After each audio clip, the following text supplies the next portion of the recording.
This is Korean news delivered by InGilBang. Defense Minister Lee Jae-myung visited the Korea-US Combined Forces Command's wartime command post CP Tango to check the defense posture and encouraged the soldiers of both countries to participate in the UFS Gyeonggi Shield of Freedom joint exercise. It is unusual for the military authorities to preemptively disclose the fact that the defense minister visited CP Tango. It seems that the intention was to emphasize the strength of the Korea-US alliance in the face of North Korea's nuclear and missile provocations. The Ministry of National Defense said on the 23rd, the defense minister visited the operational command post CP Tango and was informed of the progress of the UFS. It is not unfamiliar for the defense minister to stop by CP Tango during the South Korea-US exercise. However, it is the first time in about 6 years since Defense Minister Han Min-koo during the Key Resolve exercise in March 2016 that the military authorities first released photos of the visit.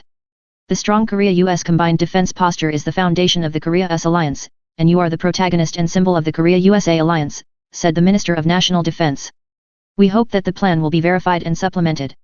The Minister of National Defense also encouraged that no matter how important an advanced weapon system is, people such as commanders, staff, and soldiers are decisive in winning or losing a war. Called the heart of the Korea-US joint operation, CP Tango is an underground bunker used by the Korea-US Combined Forces Command as a war command post in case of emergency. CP Tango is known for its state-of-the-art war command system. This time, the US-Korea combined exercise, which is conducted like a real battle, will be held for the first time in 5 years, and the fact of the visit of the defense minister to CP Tango was disclosed to show off a firm combined defense posture and send a strong warning message to North Korea. Is interpreted as intention. A Russian strategic bomber entered the Korean Air Defense Identification Zone, Kadiz, while South Korea and the US were conducting UFS drills, the Gyeonggi Shield of Freedom exercise. The South Korean military has taken tactical measures, such as sorting out Air Force F-16 fighters. Russia's Ministry of Defense announced on the 23rd that 2 strategic bombers Tu-95MS made a scheduled flight over the high seas of the East Sea. The Joint Chiefs of Staff said, in connection with today's entry of Russian military aircraft into Kadiz, our military has taken normal tactical measures in case of contingency. Russia, along with multiple Chinese military aircraft, also entered Kadiz near Gyeonggi-do in May. At that time, 4 Russian military aircraft, including 2 Tu-95 bombers and 2 fighters, joined together with 2 Chinese H-6 bombers from the northern part of the East Sea, entering and leaving Kadiz. At this time, the Korean Air Force's F-15K fighters and KF-16 fighters also scrambled to take tactical measures in preparation for contingencies. The Air Defense Identification Zone, Kadiz, is a different concept from airspace, and each country is arbitrarily set up for the purpose of early identification and response to military aircraft of other countries approaching into their own airspace. In Korea, during the Korean War, on March 22, 1951, the commander of the United Nations Command established Kadiz for the first time, and later, in 2007, the Act on the Operation of Military Aircraft, etc. was promulgated to establish a domestic legal basis. Russia's entry into Kadiz, which took place 2 days after the US and South Korea began joint exercises, is interpreted as an armed demonstration aimed not only at South Korea, but also at the same time as the US, whose conflict has escalated since the invasion of Ukraine. While strongly condemning Russia's invasion of Ukraine, South Korea is participating in international sanctions, including economic and financial sanctions. Meanwhile, Russia, along with the United States, the United Kingdom, Japan, Australia, Canada, and EU member states, responded by designating Korea as an unfriendly country when Korea joined the international community's sanctions. People's Power Emergency Response Committee Chairman Joo Ho-young was directly hit, saying, "It seems that former party leader Lee Jae-myung has become a dictator in relation to the petition of former party leader Lee Jae-myung, which was released on the 23rd. After a luncheon and meeting with the party's standing advisors at a restaurant in Gyeonggi-do, Seoul, on the same day, Chairman Joo met with reporters and asked, "What do you think of former party chairman Lee Jae-myung's petition that Chairman Joo is challenging the authority of the courts?" Answered. Chairman Joo said, "Lee Jae-myung, the former party leader, cuts everything with his own thoughts, but it was my answer to the media's response to the media question, what do you think about the injunction of the non-substitute suspending effect issued by former party leader Lee Jae-myung? What kind of challenge to the court's authority is to say, I believe that there is no flaw in our procedure, and that it will be dismissed." Earlier, the fact that former party leader Lee Jae-myung mentioned Rep. Kim Ki-hyun and Joo Ho-young, the chairman of the Extraordinary Committee, in a 4-page, handwritten petition sent to the Seoul Southern District Court on the 19th to the Seoul Southern District Court, which is considering an application for an injunction to suspend the effect of the non-subrogation, became controversial. Lee Jae-myung, former party leader, said, "Former floor leaders such as Kim Ki-hyun and Joo Ho-young are showing confidence at the level of challenging the court's authority over this application for injunction. In order not to harm the face, an absolute person has granted immunity from immunity. The absolute person here seems to be aimed at President Yoon Suk-yeol. Former party leader Lee Jae-myung also claimed that after the local election, he received an offer from President Yoon that he would organize the Ethics Committee disciplinary procedure and police investigation well if he resigned as party leader. Regarding this, Chairman Ju said, "I don't know the facts about that, so I don't think it's appropriate to comment." Regarding the situation in which the court's decision on the application for injunction filed by former party leader Lee Jae-myung was delayed until next week, he said, "I know that it usually takes about 2 weeks for the result to come out when an interrogation case is interrogated." "Yes," he replied. Meanwhile, Chairman Ju refuted the media report that President Yoon expressed a negative attitude toward holding the national convention next year at a recent dinner with ruling party lawmakers, saying, "I understand that there were also announcements from the presidential office that were groundless." In the second half of this year, the Board of Audit and Inspection would like to thank the Moon Jae-in government again for the non-nuclear phase-out project, which was carried out after President Moon watched a nuclear-related disaster movie called Pandora. Authorities such as the Supreme Prosecutor's Office, the National Intelligence Service, and the Office of Investigation of high-ranking public officials were also subject to audit. The Board of Audit and Inspection held an audit committee meeting on the 23rd and announced that it had confirmed the audit operation plan for the second half of 2022, reflecting the above. The Board of Audit and Inspection explained, "We will improve the stability and efficiency of energy supply and demand by reviewing the progress of the new and renewable energy business, which has recently increased the proportion of power generation." It is interpreted as the purpose of examining the imbalance in energy supply and demand caused by the Moon Jae-in administration's nuclear-free policy. However, controversy is expected as the results of the audit by the Board of Audit and Inspection have already been issued regarding the nuclear phase-out policy. In 2020, the Board of Audit and Inspection audited the energy transition roadmap and establishment of various plans targeting the Ministry of Trade, Industry and Energy and the Ministry of Science and ICT in 2020. Announced. The Board of Audit and Inspection also decided to audit major authorities such as the Supreme Prosecutor's Office and the National Intelligence Service. In a recent work report to the National Assembly, Chief Auditor General Choi Jae-ha revealed plans for an audit within the year of the Airborne Service and the National Election Commission, but the scope of the audit has been extended to institutions with power. The Board of Audit and Inspection also added the status of supply and management of vaccines and masks to the audit target after the outbreak of COVID-19. In addition, in line with the Yoon Suk-yeol administration's regulatory innovation stance, an audit will be conducted on the status of regulatory reform, such as improvement of passive administration. The Democratic Party of Korea is raising the voice of criticism every day, pointing out Justice Minister Han Dong-hoon's ignorance of the National Assembly. However, as only attitudes pointed out rather than raising suspicions based on specific facts, the controversy over the incompetence and qualifications of the opposition party seems to have risen again on the board. On the 22nd, Minister Han Dong-hoon poured out his remarks at the plenary meeting of the Legislative and Judiciary Committee of the National Assembly. Provocations followed, such as "Tell me, it's too simple to be a question," and "Are you going to leave this question alone?" In the end, he pointed out the conflict of interest under the National Assembly Act, saying, "Aren't you indicted?" Toward Rep. Choi Kong-wook, who is being tried for the Channel A case in which he was also involved. Judicial members of the Democratic Party pointed out the problem of the minister's attitude at the meeting, saying it was stupid. The offensive continued at the floor countermeasures meeting the next day, and all members of the Judiciary Committee of the Democratic Party even issued a statement of condemnation, stating, "A minister's arrogance will eventually appear as a way to underestimate the people, close their ears to what they say, and further intimidate the people." Did. However, Minister Han's provocation is largely the result of the Democratic Party's own initiative. The first is incompetence. The Democratic Party had already virtually self-destructed with a clumsy offensive at a minister's personnel hearing on May 9. At that time, Democratic lawmakers were ridiculed by public opinion because they could not properly grasp the basic facts about a minister's daughter's thesis and laptop donation allegations. Rather, a minister rectified his facts and harassed his lawmakers, which in turn made sure he was well known at his hearings. The Democratic Party continued to point out the attitude toward Minister Han and shout at the next plenary meeting of the Judiciary Committee. Occasionally, even when raising suspicions based on specific facts, I would become numb with the coherent answers of a powerful minister, who is an elite prosecutor and called a communication spirit. A first-elected lawmaker from the Democratic Party said, "Even if an opposition lawmaker sees it, there is no blockage in the minister's answer." The second is the issue of qualifications.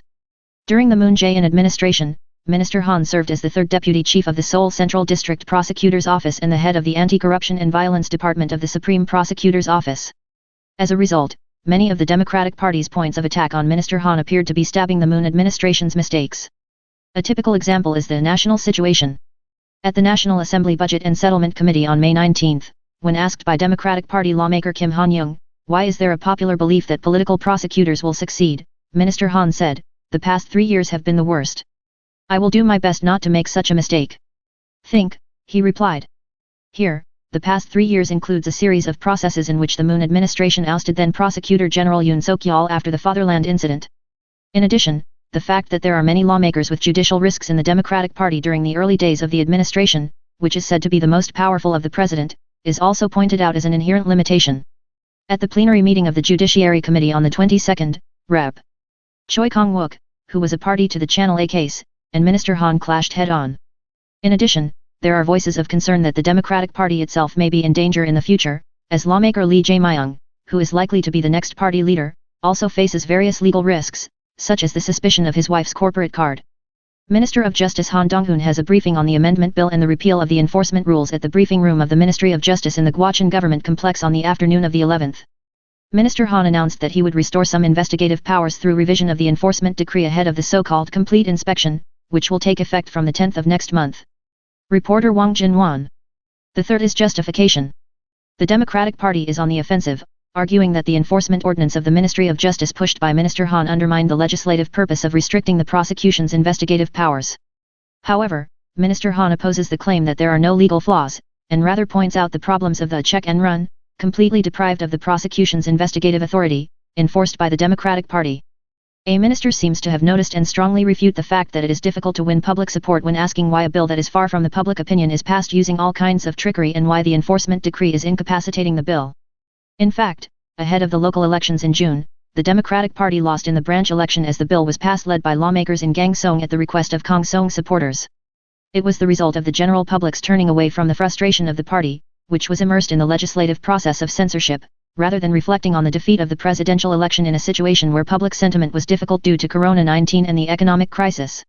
While Kim Hye-kyung, wife of Democratic Party leader Lee Jae-myung, was investigated by the police over allegations of misuse of corporate cards in Gyeonggi-do, former presidential candidate Lee Jae-myung said, "My wife doesn't know," and Choi Jae-sung, former senior presidential secretary for political affairs, was actively defending himself, saying it was a typical inflated investigation.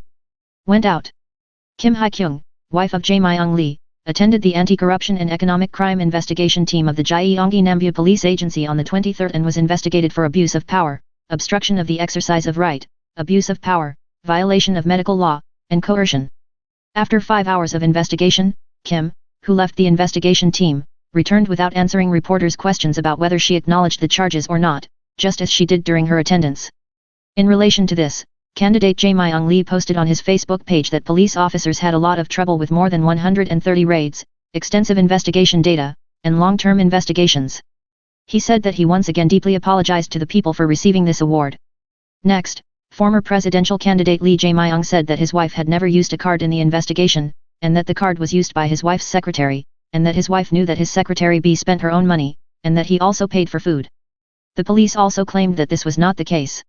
In addition, at the restaurant, "My wife paid only 26,001 for her share with an election card," he said. I pointed out the recording of a conversation between Mr. A and Mr. B, which shows that the payment was made with a corporate card, but the police did not explain it. He also pointed out the problem with the police investigation.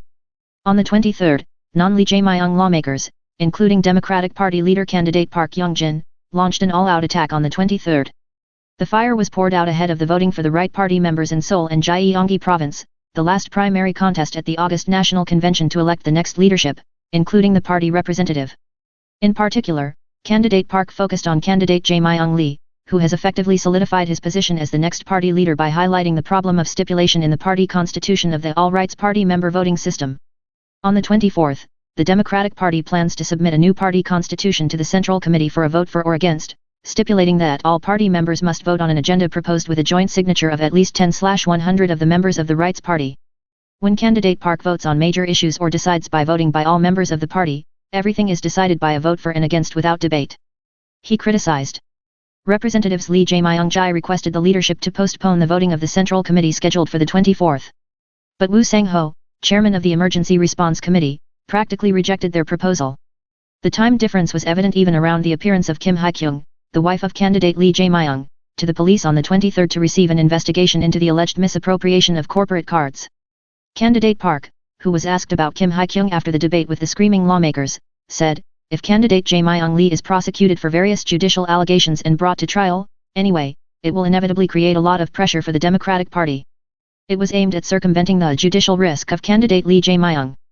As the years go by, the anti-Chinese sentiment among Koreans is growing stronger. Compared to 3 years ago, positive impressions toward China have halved, and negative impressions have increased by more than 20 percentage points. Distrust in China is also serious.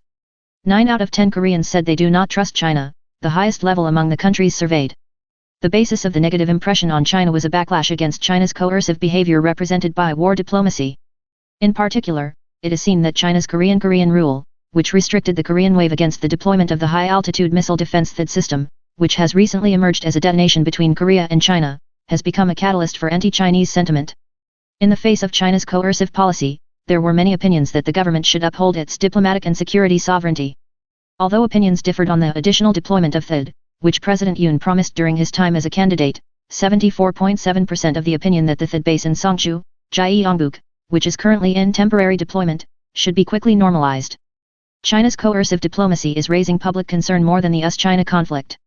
This is interpreted as meaning that even if sensitive issues between Korea and China, such as the THAAD retaliation, are resolved, the anti-Chinese sentiment among Koreans will be difficult to resolve unless China's attitude toward the international community, including Korea, itself changes. Like China, Japan is also a country with strong public distrust. However, in their impressions of the Japanese and Chinese, the Japanese were relatively more positive. A growing proportion of Koreans perceive the rapid rise of China, which is aiming for a hegemonic position, as a threat. The percentage that sees the rise of China as an opportunity for Korea is relatively low. The outlook for competition between the US and China also appeared to have changed in some ways compared to the past. Of course, 48.2% of the respondents said that China would become a hegemon that surpasses the United States, but compared to 7 years ago, it decreased by more than 25%. Although China's economy is growing at a frightening rate, there is a growing perception that it is difficult to overtake the United States and become a leader in international order and norms. Realistically, they are aware of the possibility that China will surpass the United States, but there are many opinions that it is difficult to support China. Most view the strategic ambiguity of South Korea in the face of competition between the US and China, that is, it should remain neutral or support the US. There were many opinions that South Korea should stick with the United States on major issues that China defined as core interests. In the event of a military clash in the Taiwan Strait, 64.5% of the respondents said that the United States should be supported in any form. Regarding the establishment of a separate Indo-Pacific strategy promoted by the Yoon Suk-yeol administration, a high percentage acknowledged the necessity itself.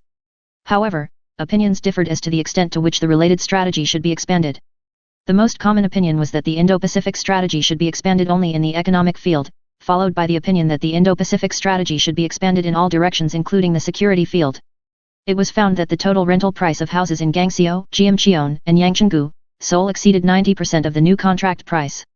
According to the Jeonse and monthly rent market indicators released by the Seoul Metropolitan Government on the 24th, the ratio of Jeonse to the sale price for new housing contracts in Seoul in the second quarter of this year was 84.5% on average, and 77.5% for renewal contracts. Looking at the Jeonse rate for new contracts by autonomous district, Gyeonggi-do has the highest rate of 96.7%. Gyeonggi-do, 92.8%, and Yangcheon-gu, 92.6%, also exceeded 90%. Gwanak, 89.7%, Gangdong, 89.6%, and Guro-gu, 89.5%, also accounted for nearly 90%. The smaller the difference between the sale price and the Jeonse price, the greater the risk of becoming a canned Jeonse, in which the Jeonse money is not returned upon the expiration of the contract. The average Jeonse rate for new apartment contracts in Seoul is 54.2% and for renewal contracts 38.3%, which is lower than that of tenement and multifamily units. In the second quarter of Seoul, the monthly rent conversion rate was an average of 3.9% for apartments and 5.2% for tenements and multifamily units. Jeonse to monthly conversion rate refers to the annual conversion rate applied when Jeonse is converted to monthly rent. If the conversion rate between Jeonse and monthly rent is high, it means that the monthly rent is higher than the Jeonse price. Daewoo Shipbuilding and Marine Engineering, DSME, has decided to file a suit for damages worth 50 billion won against the chosen subcontractor branch of the Korean Federation of Trade Unions, KCTU, which has been on strike for more than 50 days. This means that the company will be strictly scrutinized for damages caused by strikes and unauthorized occupation of production facilities. According to Daewoo Shipbuilding and Marine Engineering, DSME, on the 23rd, it was reported at the board of directors held on the 19th that it would file a claim for damages against the subcontractor union. An official from Daewoo Shipbuilding and Marine Engineering said, "The amount has not been confirmed, but we know that the amount of damage caused by the strike is estimated to be around 50 billion won. Daewoo Shipbuilding and Marine Engineering estimated the loss from the strike at about 800 billion won, but it seems to be an amount based on comprehensive judgment of the subcontractor union's ability to pay and concerns about worsening public opinion. In addition, it is reported that the grace period for ship delivery is usually granted for about a month, and the schedule shortened due to work during summer vacations are said to have been taken into consideration. The subcontractor union went on strike on June 2 and occupied the first dock, the world's largest shipbuilding facility at Okpo Shipyard, and Daewoo Shipbuilding and Marine Engineering suffered a situation in which launching work was suspended for the first time since its inception. After that, on the 22nd of last month, in the process of the strike ending after 51 days by agreement of the Supplier Council and the subcontracting branch, the suppliers decided not to file a claim for additional damages to the subcontracting branch. He said he would charge. The conflict between Hye-kyung and the National Confederation of Democratic Trade Unions is on the verge of an explosion. If a solution has not been resolved for a long time, the government is likely to step in. According to related industry sources on the 24th, it has been a week since the Cargo Solidarity held a sit-down demonstration at its headquarters in Hye-kyung, Gangnam-gu, Seoul. It has been more than 100 days since the related strike. The Cargo Solidarity is negotiating with Hye-kyung's freight forwarding company, Suyang Logistics, but no progress has been made. Hye-kyung has a 100% stake in Suyang Logistics, but it is known that it is not involved in negotiations. This is because of a law that does not intervene in the work of subcontractors according to the Fair Trade Act. Currently, there is a clear difference between the two sides' position, which is the Cargo Solidarity demanding a rate increase and Hye-kyung, which has already raised it. The Cargo Solidarity is demanding a 30% increase in transportation fees, payment of transportation fees for holiday work, and vehicle advertisement expenses. The key is to raise freight rates by 30%. The claim is that the real rate of increase has been 0% since 2009 when shipping rates were lowered due to falling oil prices. Hye-kyung's position is that it sets freight rates with truck owners on a quarterly basis, reflecting the rise in oil prices. A 30% increase rate is difficult to accept realistically. Some say that government intervention is necessary. On the 22nd, Prime Minister Han Deok-soo held a closed meeting to find a solution to the general strike of truck drivers on Hye-kyung. Songjiang Motor, which welcomes the KG Group as its new owner, is revitalizing its midsize SUV Taurus. Taurus surpassed the cumulative number of contracts of 60,000 units within 2 months of its launch, and if this popularity continues, there is also a forecast that the sales rankings of 3 foreign automakers, so-called Lee Jae-myeong, Renault Korea Motors, Songjiang Motors, and GM Korea, could be overturned. Have. According to Songjiang Motor on the 24th, a total of 6,600 contracts have been signed for the Taurus, which was officially launched on July 5 after the pre-order on June 13. This surpasses Songjiang Motor's sales of 56,363 units in the domestic market last year. In addition, considering that the Hyundai Tucson and Kia Sportage, which are considered to be in the same weight class as the Taurus, sold 48,376 units and 39,762 units, respectively, in the domestic market last year, the contract speed is very fast. Taurus surpassed 30,000 units in 3 weeks of pre-contract with its sophisticated design and high cost effectiveness, and surpassed 40,000 and 50,000 units, respectively, in the middle and end of last month. As the Taurus became very popular, Songjiang Motor also began to produce all-out efforts with the determination to row an oar when the water comes in. Songjiang Motor's Pyeongtaek plant, which uses a mixed production method, produced an average of 3,000 Taurus units per month at the beginning, but with the goal of producing more than 25,000 units by the end of this year, the production system has been switched to 2 shifts and is being worked on over the weekend. As Songjiang Motor is showing signs of revival due to the popularity of Taurus, there is also a possibility that the monthly sales ranking of Lee Jae-myung will be reversed. In the meantime, if the 3 foreign automakers included CKD, the export of semi-finished products, the monthly sales rankings were determined in the order of GM Korea, Renault Korea Motors, and Songjiang Motors. Renault Korea has recently overtaken GM Korea's sales volume thanks to the brisk export of the XM3, but Songjiang Motor, last in 10,000 years, has never surpassed the other two.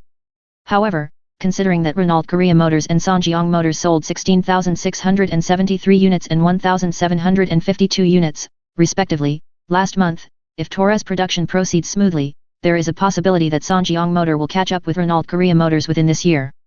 An auto industry official said, Songjiang Motor, which was driven to the edge of a cliff, is in an atmosphere of revival thanks to the stable acquisition of KG Group and the popularity of Taurus. The clean design and competitive price are appealing to domestic consumers. As Hyundai Motor Group succeeded in attracting investment in a battery cell plant, Indonesia is expected to emerge as one of the major electric vehicle production bases for Hyundai Motor and Kia Motors. As the Southeast Asian electric vehicle market itself will take some time to expand, it is expected to serve as a forward base for targeting other overseas markets for the time being.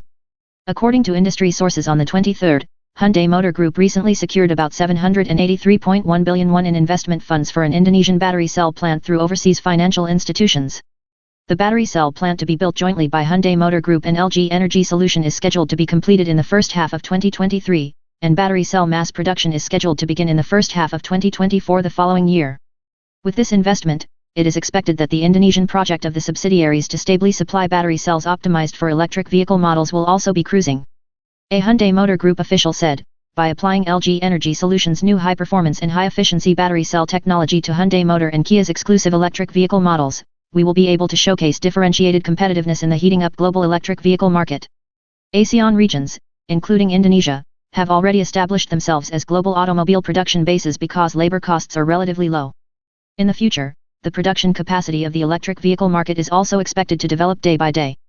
In particular, Indonesia has the largest reserves of nickel, a raw material for electric vehicle batteries, in the world, accounting for 37% of global nickel production last year. Accordingly, global consulting firm McKinsey predicts that the average annual growth rate of EV production in Southeast Asia will reach 45% from this year to 2030. In Indonesia, 94%, Thailand 31%, Malaysia 51% and Vietnam 51%. Total production is expected to reach 2 million units. Currently, Japanese brands, including Toyota, are dominating the market, but Hyundai Motor appears to be targeting the ASEAN electric vehicle market, which has high growth potential, by using Indonesia as an electric vehicle export hub. It has already built the first automobile production plant in the ASEAN region in Bekasi, Indonesia, and has been producing Creta and Ioniq 5 since last January. When the battery cell joint plant is completed, the expansion of the ASEAN EV market is expected to accelerate. The problem is that even if EVs are produced in Southeast Asia and exported to other regions, it is not easy to sell them locally. Last year, electric vehicles accounted for only 0.1% of new cars in Indonesia. Malaysia is 0.3% and Thailand is 0.7%. When considering the purchase of electric vehicles in the ASEAN region, price is the number one priority, and electric vehicles are generally more expensive than internal combustion engine vehicles. In particular, Southeast Asia is relatively more expensive due to the lack of policy support such as high import tariffs and low subsidies. The Indonesian government has provided support measures such as exempting local manufacturers from import duties and luxury tax, but it is analyzed that they are insufficient. Especially European and Japanese electric vehicles are difficult to buy, McKinsey said in a statement. There is also a lack of charging infrastructure. McKinsey estimates that at least 135,000 charging stations across ASEAN are needed to meet the EV-related targets set by the ASEAN governments by 2030. This is 30 times the current number, and it is virtually impossible to expand the market without the government's active policy support. Thailand and the Philippines are starting to support charging infrastructure, but related policies are still lacking across ASEAN. After all, local companies seem to be targeting the overseas electric vehicle market rather than the Southeast Asian market. VinFast, dubbed the Hyundai of Vietnam, will spend $2 billion to build an electric car plant in North Carolina, USA. While global companies are attracting factories to Vietnam due to low labor costs and low production costs, Vietnamese companies have given up these advantages and entered overseas markets. Diplomat, a diplomatic magazine, analyzed, Europe, the United States, and China are currently at the center of global demand for electric vehicles. He added, if electric vehicles are to become the core of Southeast Asian automobile production, they still have to rely on export markets for demand. Unlike Hyundai Motor Company and Kia Motors, which are in the red in the Chinese market, Chinese cars are expanding their presence in Korea by offering low prices. In the first half of this year, sales of Chinese cars in the domestic market more than doubled compared to the same period last year. In the second half of the year, BYD, the number one electric vehicle company in China, is also scheduled to enter the Korean market. According to the automobile industry on the 24th, Hyundai Motors sales in the Chinese market in the first half of this year recorded 94,000 units. It fell 49.8% from the first half of last year, having. Its market share also fell from 2.0% in the first half of last year to 1.0% in the first half of this year. Kia's sales in the first half also fell 27.2% to 45,000 units. Sales of Korean cars in the Chinese market have continued to decline since the THAAD high-altitude missile defense system incident in 2016, showing no sign of recovery. Hyundai Motor Company and Kia Motors sold 1.8 million vehicles in the Chinese market in 2016, but their sales fell sharply to about 500,000 vehicles last year. Hyundai Motors sold its Beijing plant to Ryoto, a Chinese electric vehicle maker, last year due to continued sluggish sales. On the other hand, Chinese-made cars increased their presence in the Korean market in the first half of this year. According to the Korea Automobile Manufacturers Association, sales of imported cars from China in the first half of this year recorded 5,112 units. This is a 125.3% increase from 2,269 units in the same period last year. This is in contrast to a decline of 2.9% in Germany, 22.6% in the US, and 25.8% in Japan due to delays in shipments due to a supply shortage of semiconductors for vehicles. In particular, sales of commercial vehicles made in China surged 312%, driving the overall increase in sales of Chinese automobiles. The weapon was cheaper than the domestic equivalent model. Electric trucks increased 8,218.2% from 11 in the first half of last year to 916 in the first half of this year, and electric buses increased by 194.6% from 148 to 436. Commercial vehicle sales more than tripled from 413 units to 1,703 units. In the case of Masada, a small electric truck in China, it can be purchased for about 15 million won depending on local government subsidies, ranging from 37 million won to 38 million won. It is about 10 million won cheaper than the domestic equivalent. Since its launch in April of this year, all 1,000 units of the first batch have been sold, gaining popularity. The import price per unit of electric bus is 150 million won, which is half of the domestic electric bus 300 million won. If you receive subsidies of up to 70 million won, the price difference widens. As of the first half of this year, the proportion of electric buses made in China increased to 48.7%, nearly half. Sales increased not only in commercial vehicles but also in passenger cars. As imports of Chinese brand electric vehicles such as Polestar and Chinese-produced models such as BMW iX3 and Volvo S90 increased, Chinese imported cars recorded 3,400 units, an increase of 83.9% compared to the same period last year. Polestar is an electric car brand established by Geely Motors, China's largest private car company, in a joint venture with Sweden's Volvo. Geely owns 100% of Volvo. In the case of the BMW iX3, all of it is produced in China through BMW Brilliance Automotive, a Chinese joint venture established by BMW with Brilliance Auto. In the second half of the year, the offensive of Chinese automobiles is expected to continue. BYD, the #1 electric vehicle company in China, recently applied for an electric vehicle trademark in Korea and announced its advance into the market. BYD is the only company that produces electric vehicles and batteries together among global automakers.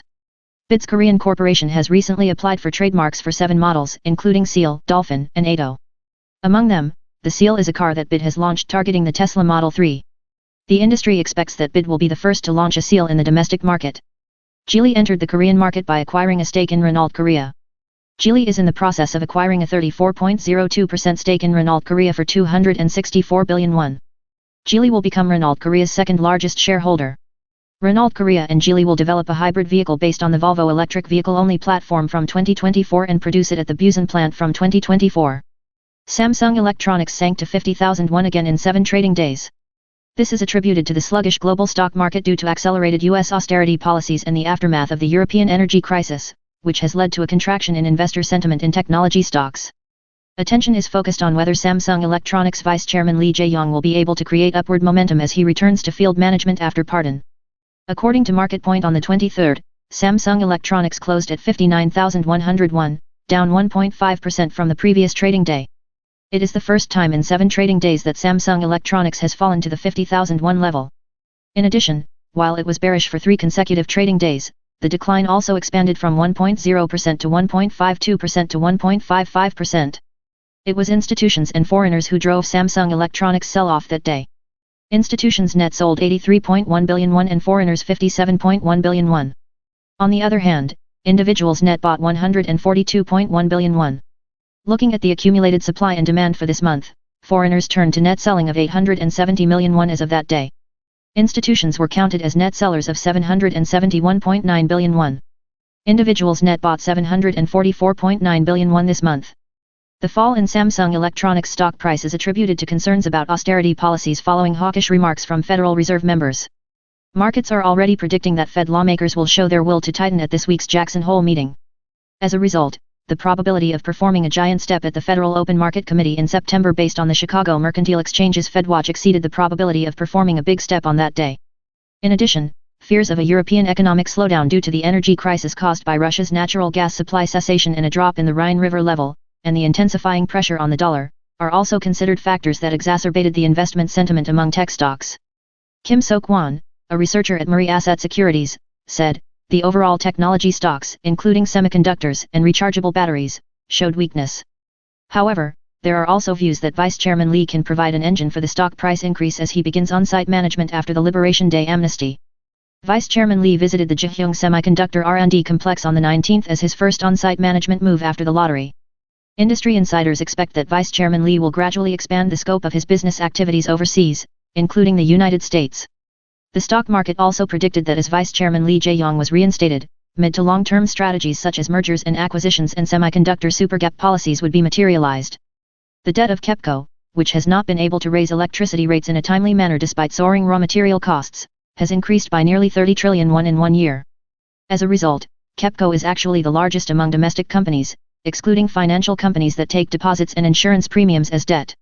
In addition, due to the recent surge in natural gas prices from Russia, the debt is likely to continue to snowball as it is likely to record the largest deficit in the third quarter.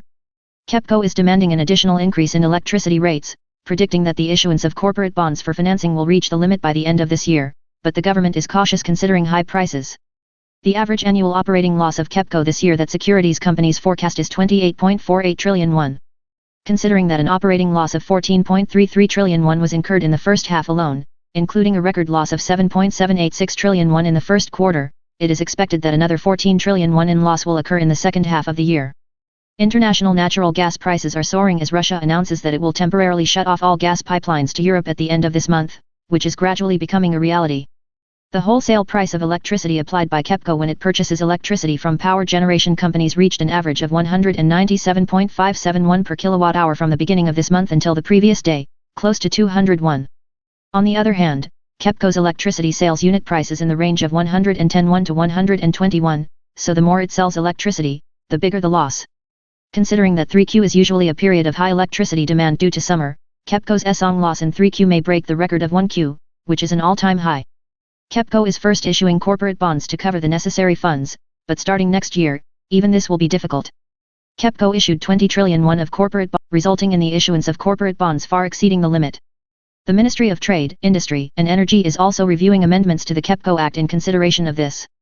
An official from the Ministry of Trade, Industry and Energy said, if the issuance of corporate bonds exceeds the limit, the issuance of corporate bonds is not limited, and KEPCO cannot purchase electricity, so the revision of the KEPCO Act is an unconditional issue.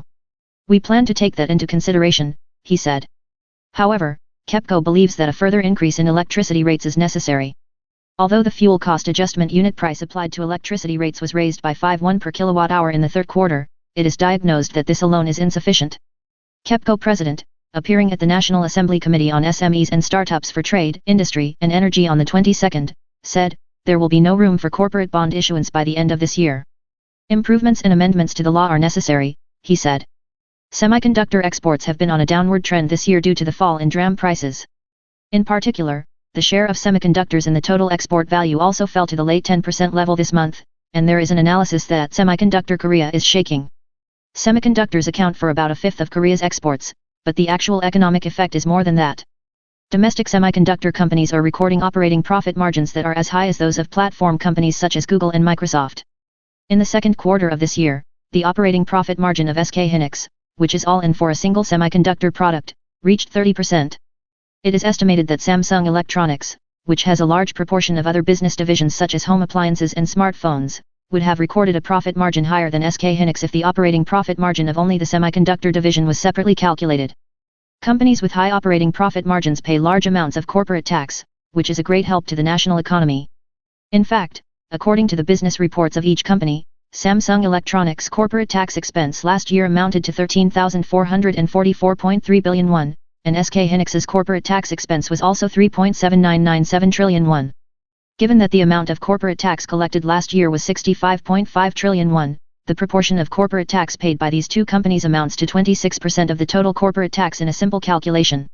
The reason semiconductor companies, which are manufacturing companies, record such a high operating profit rate is thanks to a monopoly. Currently, the global DRAM market is dominated by three companies, Samsung Electronics, SK Hynix, and Micron. In particular, since DRAM has high technical barriers and the amount of equipment investment for mass production is astronomical, it is virtually impossible for other companies to enter the ultra-precision DRAM market. The NAND flash market, which accounts for about a third of the total memory semiconductor market, is relatively weak in profit as 5 companies, Kioxia and Western Digital, have an oligopoly in addition to the previous 3. However, there is a forecast that SK Hynix will enjoy the monopoly profit soon, given that SK Hynix completed the acquisition of Intel's NAND business last year and Kioxia and Western Digital are maintaining a cooperative relationship. This is why the semiconductor industry boasts a unique status in the Korean economy. On the other hand, other major industries such as display, ship, chemical, and battery are not making profits properly due to fierce market competition and high cost burden. Daewoo Shipbuilding and Marine Engineering, Korea's leading shipbuilder, recorded an operating loss of 99.5 billion won in the second quarter of this year, and LG Display also recorded an operating loss of 488.3 billion won in the second quarter of this year. Lotte Chemical, Korea's leading chemical company, recorded an operating loss of 21.4 billion won in the second quarter of this year, and LG Energy Solution, the nation's oil refining related companies, which were once called export powerhouses by ranking first in domestic export items in 2012, only shimmered, recording high operating margins of around 10% in the second quarter of this year as global oil prices rose. This is why the performance of the semiconductor industry in the Korean economy is bound to shine. The problem is that even such semiconductor exports are faltering these days. According to the Korea Customs Service, semiconductor exports from the 1st to the 20th of this month fell 7.5% from the same period last year to $6.271 billion. The share of semiconductors in total exports also fell by 2.2 percentage points from 20.9% to 18.7% in 1 year. There is also a forecast that semiconductor exports, which recorded a plus in export growth for 25 consecutive months until last month, will turn to negative this month. The growth rate of semiconductor exports recorded 2.1% last month, the lowest since June 2020. In particular, this year's semiconductor export growth rate peaked at 37.9% in March and then declined for 4 consecutive months until April, 16.0%, May, 14.9%, June, 10.7%, and July, to 2.1%.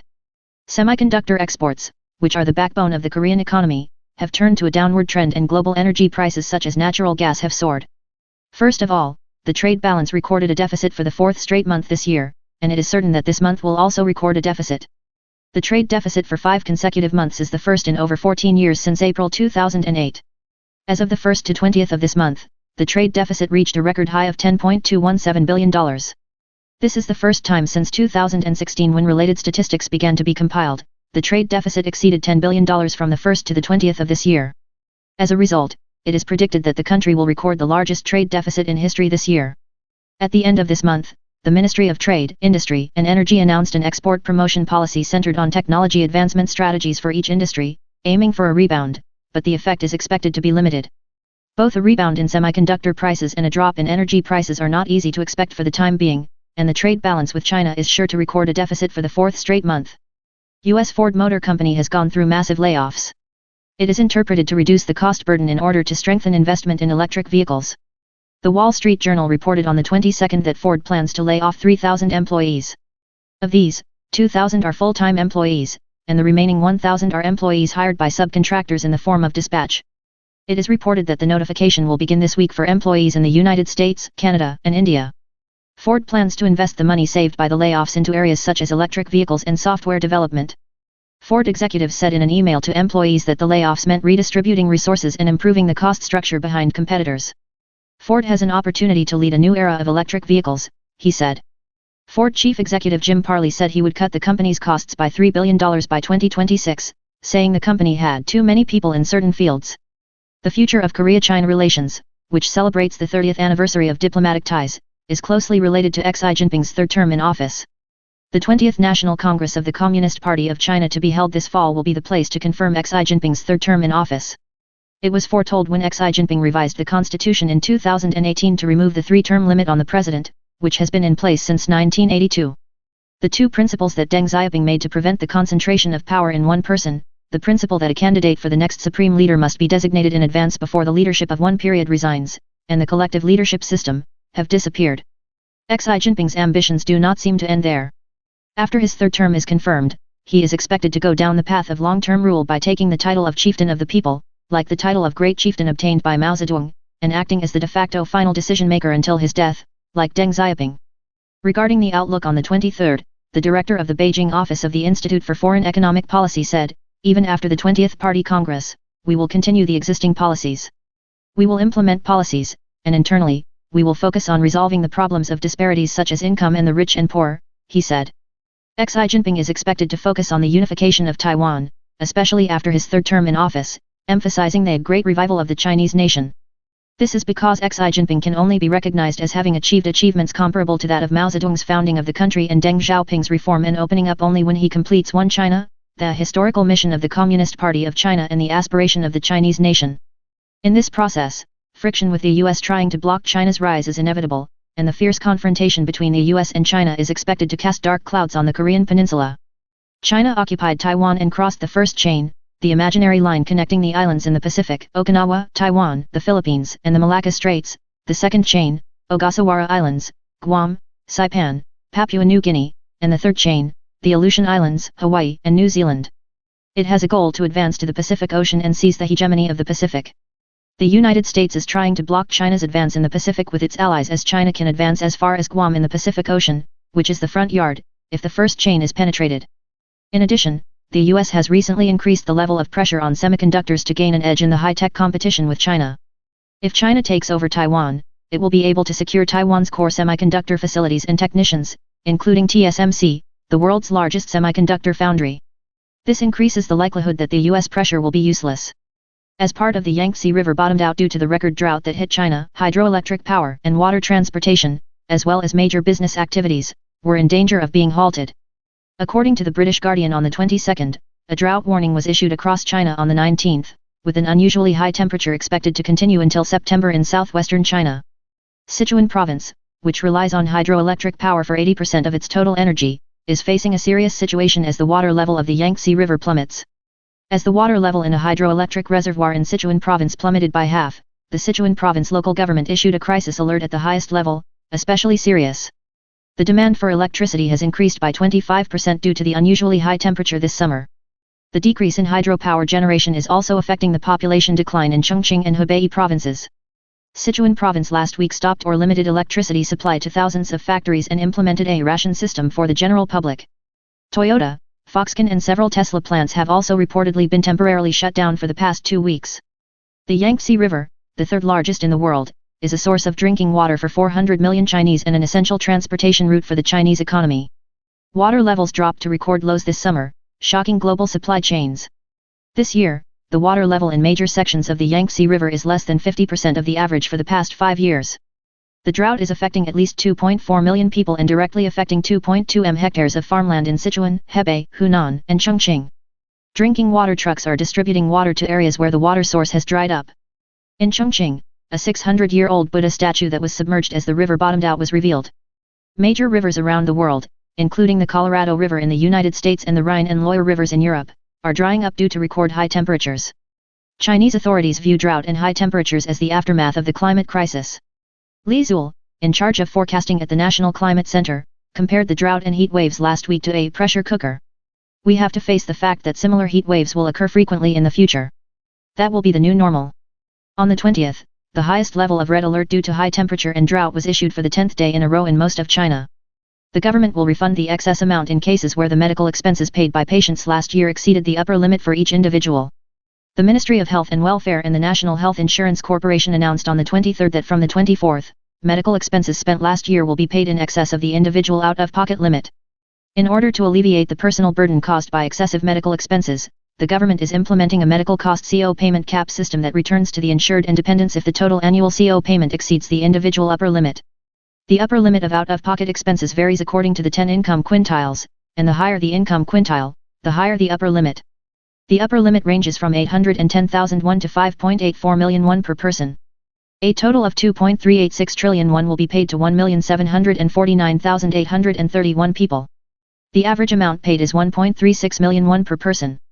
Among beneficiaries, 83.9% were in the bottom 50% of the income bracket, and 52.6% were 65 years of age or older.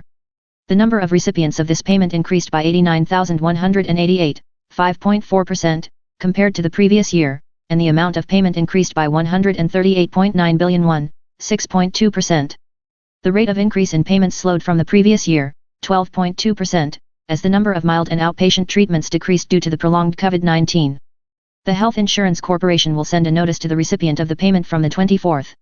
Recipients who receive the notice can apply through the corporation's website, phone, or mail. Thank you for watching InGilBang News today. Please like and subscribe.